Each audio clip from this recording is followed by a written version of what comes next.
Okay, out of the Llama lab today and into the Llama garage. Today we're talking floor pumps. For years and years, Tubeless Sport has served me very, very well. This is getting on to about over 10 years old now.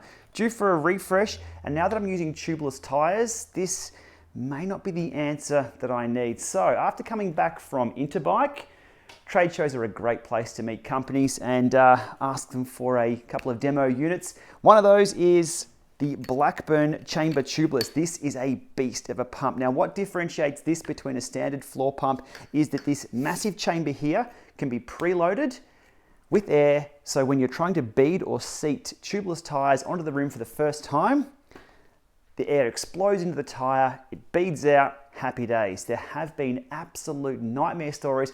It's not nightmare stories that I thought I would have gone through with my beading of these tyres, which didn't happen. We were just lucky. Dr. Slane did have an air chamber with him. We didn't have to use it because we did get the tyres on with the Tubeless and just using the track pump. But if that wasn't an option, we would have had to pull out the air canister. So what I'm going to do today is a few test pump ups with this pump and my tubeless tyre, and we'll also see how it goes trying to pump up my disc wheel.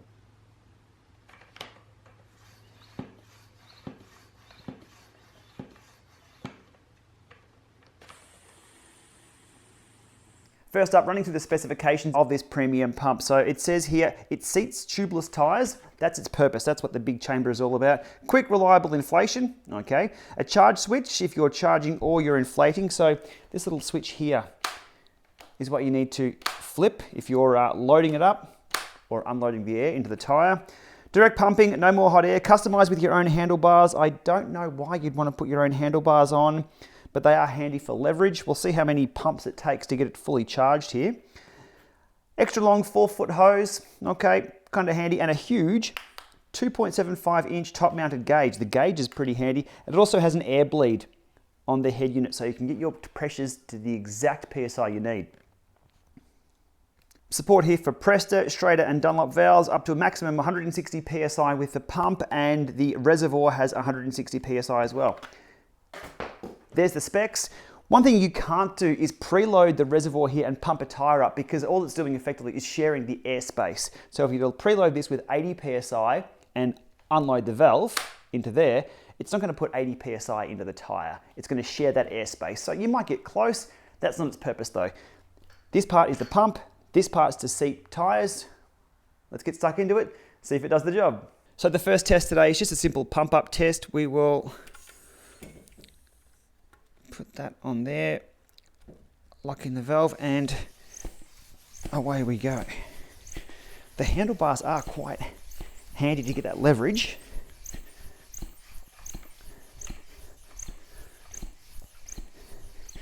These pumps almost need a second gear, so you can just put it in the big ring and then put it to a smaller ring later on. That would save a lot of pumping. Okay, what we'll do, we'll go past 80. We'll go to 90, then we'll use the bleed valve.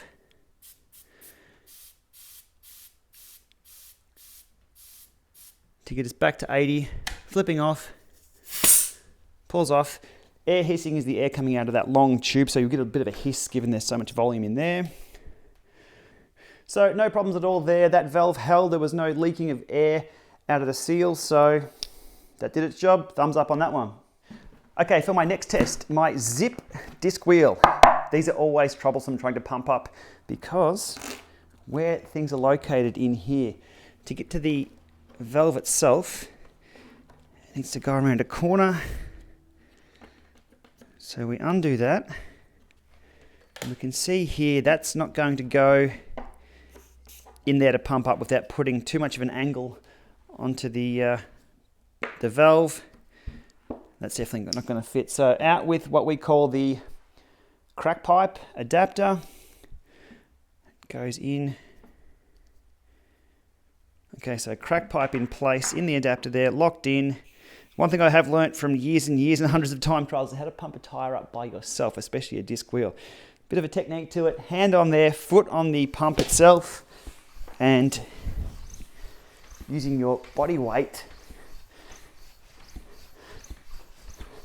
to get that up to, used to run about 120 PSI in this, depending on the road.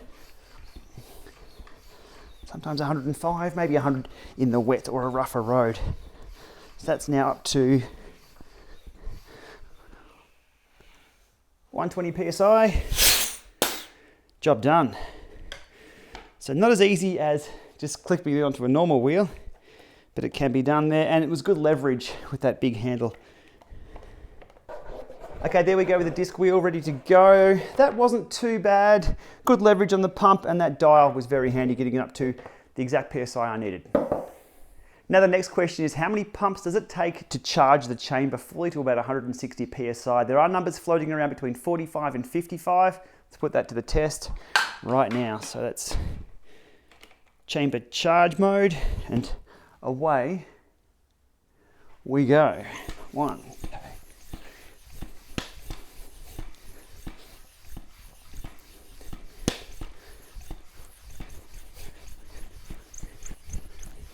It was 35 to get to 100 psi. Spot on 55 pumps. That's my workout done for the day. Those handlebars did come in handy for that. So 55 to get it to there.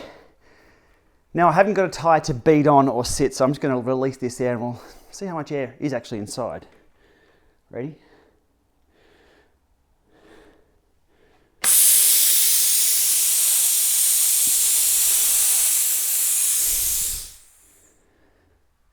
Not too bad.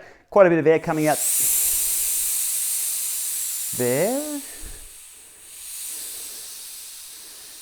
That's interesting. It kept going after that. There's not going to be much happening though at those lower PSIs. Super handy.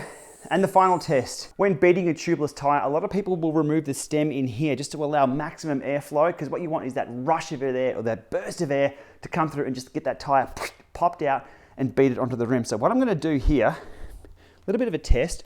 I'm going to let my tyre down entirely. I'm going to remove the core. We'll charge the chamber and we'll release all the air. Now it's already beaded, but I'm just going to see how well this process goes.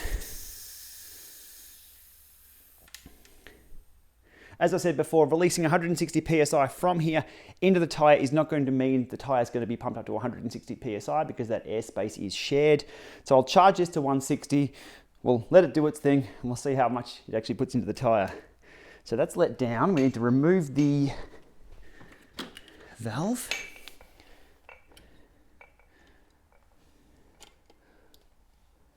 Now I do have goop in here, so that hasn't come out. Okay, that's good. Okay, there we are, tyre in place. There's a bit of goop on the seam there, so I know that's seated well. Let's charge this thing up and unleash the air. Oh, I did forget to mention the price tag as well. In the US, they're about 149 US. For this, Australia, they're around $200. They're quite pricey. Online, you may be able to find a decent deal in euros, but over 100 in whatever currency. Just remembering, these things are an investment for years. That Joe Blow pump that I had, oh, I'm getting tired. That Joe Blow pump that I had has lasted over 10 years for probably a $70 or $80 investment. I expect the same of this. Okay. One of the issues with this pump is it doesn't actually grip the valve stem there. There's not enough give into that. You will have to hold this on in place and then release that. So in place, 1, 2, here we go. Bam! That was phenomenal. Now with 160 in the chamber, it's currently put 75 into the tyre, and that's effectively beated it.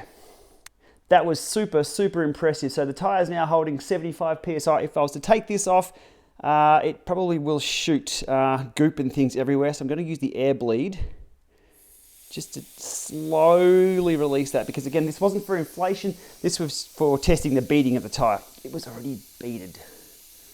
So it's just slowly releasing the air out of that.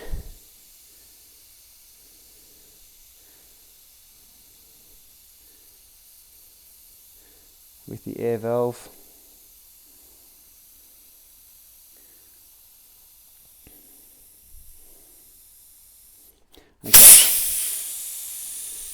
There we go. Smoking. So now in theory, the tyre's beaded. Put the valve back in. Like so. Now we are left in the chamber, so we're doing all the hard work again ourselves. From zero. Okay, final pump up.